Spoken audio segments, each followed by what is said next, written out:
guasame being a doba dan and di masame di ja calculate keja tangus la beje long ma kujija diok te pingen ko ngwan me loy karo te pingen ka baro de janang de jen gor jen o de nyoti guasame men bi angach kenyam ala mu gor je binama bi lat kenyam men bilel neme diok jen bro lojo karo kongwan jen roda lojo kabaro ano atia konon la dok te loiro kare bade babakel bi pinye me bila ngwan loiro kabaro bade wa jen dangro ida badak ano no mi jen dangro ida badak bi ga nyoko mi ku ga da karo ene ete pinje te karo bakel te daga karo wode ba diok jen daro ida badak te daga karo bade ba wen ngwan ano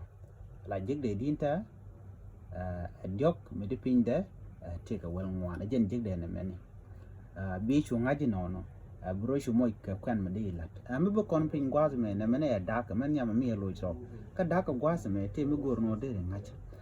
diok te pinde ka raw me de ka ngwan de pinde ka diok de je da ka di ne me be je long tangos ni ko me kan kon yos do dan de lat ka je she de long ka me de lat men bo ngai ken yam ala ne me ba benene na